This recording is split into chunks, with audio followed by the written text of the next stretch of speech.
안녕하십니까. 오늘은 괴로움 바로 보기라고 하는 제목으로 말씀을 드려보겠습니다.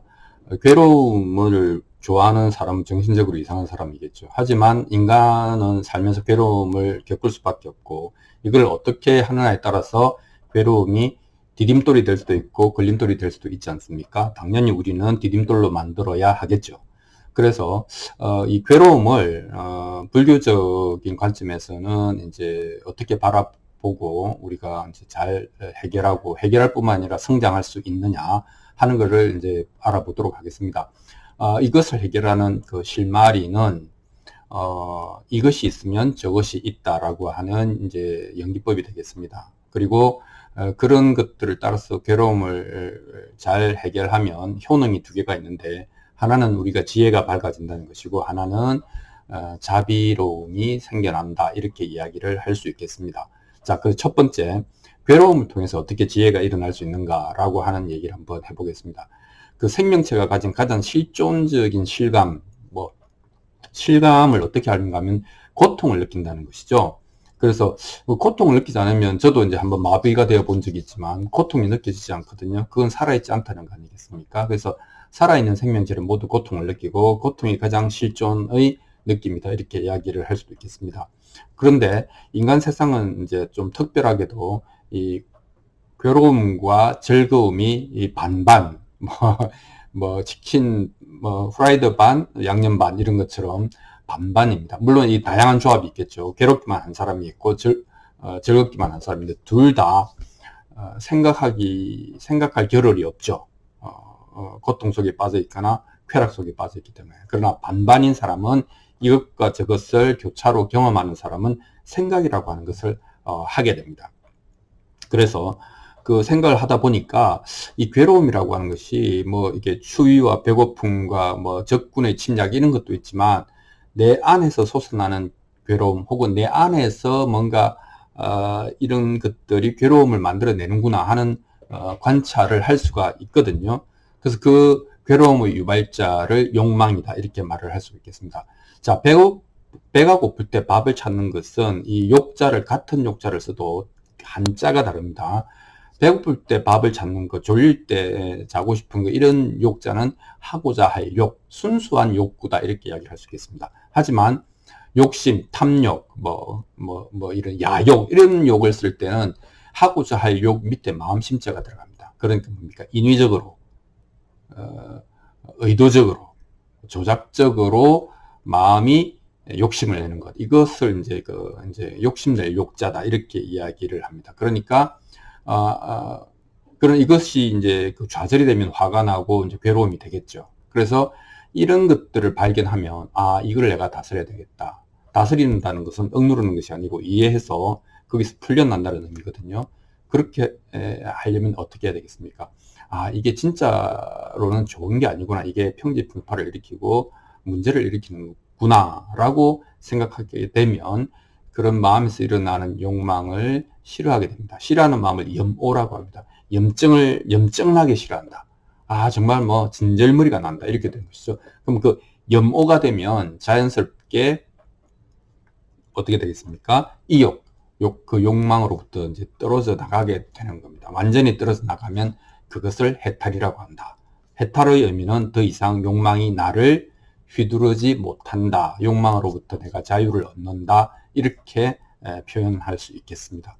자, 그런데, 이제 이렇게 내가 욕망으로부터 벗어나려면 이런 이제 진절머리가 나야 되는 것도 있지만, 또 양쪽을 다 갖춰야 되니까 이제 공부도 해야 되거든요. 이 욕망이 왜 고통으로 가는 거지? 그래서 이제 욕망은 이해했어. 진절머리가 나지만 욕망이 솟아오른다 하는 걸 이해했습니다.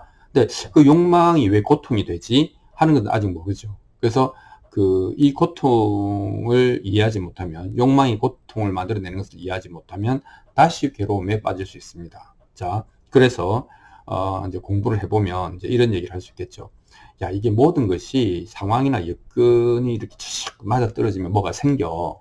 그리고 이 상황이나 여건이 흩어지면 그건 소멸하는 것 같아. 그래서 이 생성과 소멸이 어떤 그 조건의 결합과 해체에 달려 있는 것 같아 라고 분석적으로 보게 되면, 그걸 알게 되죠. 그런데 야 근데 생기는데 이게 안 생겼으면 좋겠어. 이빨이 안 썩었으면 좋겠어. 이렇게 되는 거고, 그 다음에 내가 사랑하는 사람이 떠나가지 않았으면 좋겠어. 이렇게 생기는 것이 싫어하고 또 사라지는 것을 싫어하고 이렇게 저항을 하게 되면 에너지가 어떻게 되겠습니까? 충돌하게 되겠죠. 그래서 저항이 에너지의 충돌을 불러오고 그 에너지의 충돌을 우리는 고통이다, 뭐 마음의 괴로움이다 이렇게 느끼게 되는 것이죠. 이것이 이제 욕망, 그 다음에 욕망의 좌절에는 나의 저항, 이런 것이 고통의 메커니즘이 되겠습니다. 그래서 우리가 이제 공부를 뭘 해야 되는가 하면은 모든 것은 조건 따라 일어나고 조건 따라 사라진다라고 하는 연기법을 철저하게 관찰하고 대입해보고 이렇게 하면서 이제 점점 더 확실하게 우리가 연기법을 이해하고 볼 수 있게 되면 이제 뭐 모든 것이 이제 그 부분에서 떠나지 않는다라고 하는 것을 알 수 있습니다. 내 몸의 건강, 재산, 내 마음의 상태, 그 다음에 어떤 뭐 이 여러 가지 바깥의 상황들, 그 다음에 나의 그 어떤 사회적 지위, 이런 것들 모두가 인연 따라 생성되었고 인연 따라 소멸할 수 있겠구나 라고 하는 것을 보게 되면, 지금은 내가 뭐 이것을 가지고 있고 이것을 가지지 않고 있고 그것에 상관없이 나는 그것 때문에 집착하지 않기 때문에 고통받지 않는다, 이렇게 되겠습니다. 근데 왜 집착하지 않는가 하면, 야 이거는 내가 아무리 용을 써도 잡을 수 없구나, 이거는 내가 아무리 용을 써도 막을 수 없구나 라고 하는 완전한 이제 그 무능력의 상태, 무기력의 상태를 확실히 알게 되면, 즉 무상하다라고 하는 것을 확실히 알게 되면 집착이 떨어져 나갈 수 있습니다. 그래서 이 집착에서 이렇게 이해를 통해서 벗어나는 것이 지혜가 시작되는 과정이다, 이렇게 지혜의 과정이 시작되는 지점이다, 이렇게 이야기를 할 수 있겠습니다. 자, 그래서 고통은 우여곡절 끝에 이런저런 알고리즘을 통해서 우리를 지혜로 이끌어 간다라고 하는 것이 첫 번째.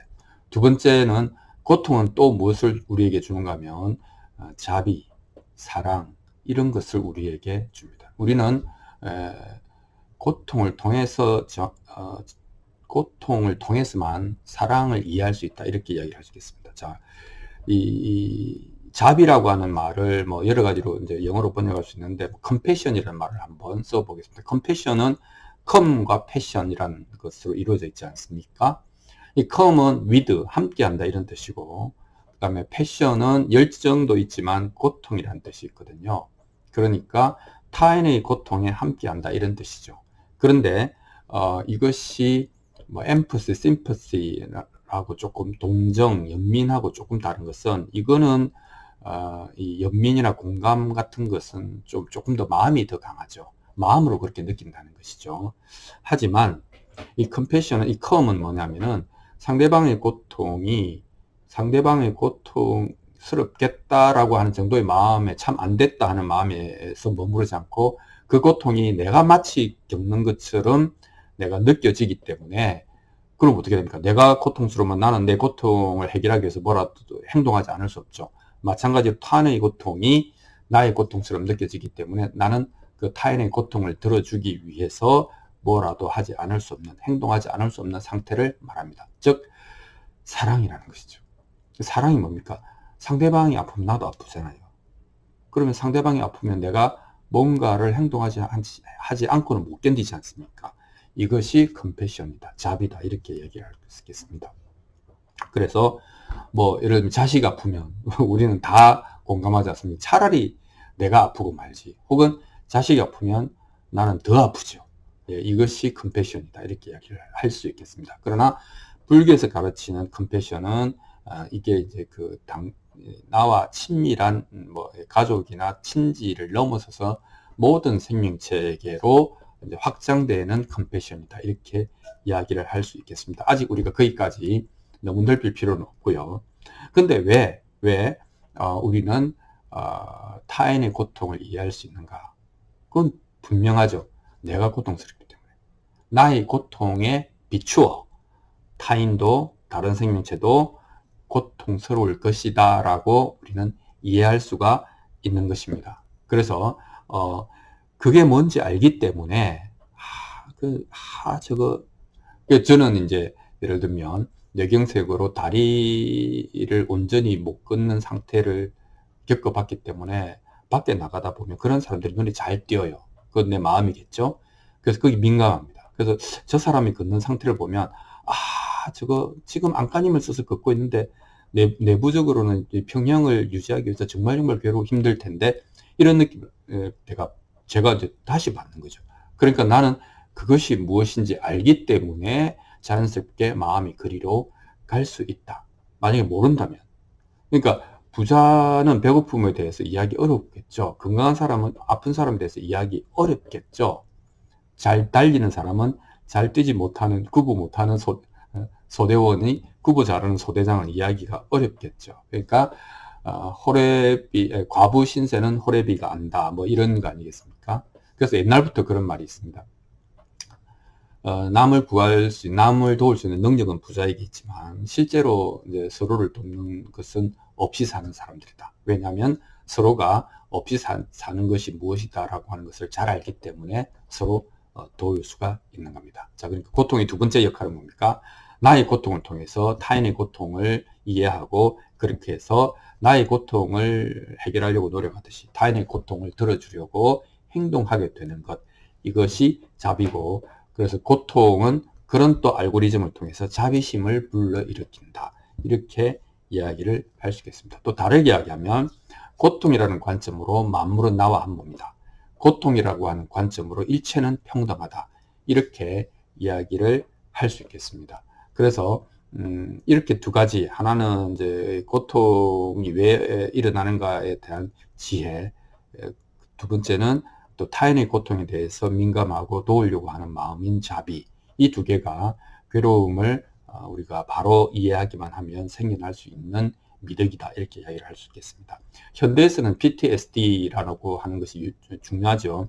포스트 트라우마틱, 그 다음에 그 스트레스 디스오더. 그래서 이제 트라우마라고 하기도 하고, 그 다음에 이제 한번 큰 상처를 입고 나면 그쪽 부분에 대해서 우리는 굉장한 심리적인 이제 불편감, 뭐라 그럴까, 회복되지 않는 통증을 느끼지만, 사실은 PTSD만 있는 게 아니고 PTG도 있습니다. Post Traumatic Growth라고 해서, 그러니까 우리가 고통은 힘든 것이죠. 하지만 잘 겪어내기만 하면 회복될 뿐만 아니라 마음이 회복될 뿐만 아니라 심지어는 마음이 긍정적인 변형이 되기도 한다. 이렇게 이야기를 할 수 있겠습니다. 그 마음이 긍정적으로 변하는 것이 뭡니까? 성장이잖아요. 성숙이잖아요. 그래서 이 성장과 성숙의 내용에 크게 두 가지. 하나는 지혜, 또 하나는 자비. 이런 두 가지가 생겨날 수 있다. 이렇게 이야기를 할 수 있겠습니다. 그래서 결론은 뭡니까? 괴로움은 우리가 바로 보고 바로 극복하면, 올바르게 극복하면 절대로 디딤돌이 아니고 우리가 도약할 수 있는, 절대로 걸림돌이 아니고 도약할 수 있는 디딤돌이다. 이렇게 이야기를 할 수 있겠습니다. 자, 오늘은 괴로움의 효능에 대해서 괴로움 바로 보기를 통해서 생겨나는 지혜와 자비에 관해서 여러분들과 말씀을 나누어 보았습니다. 고맙습니다.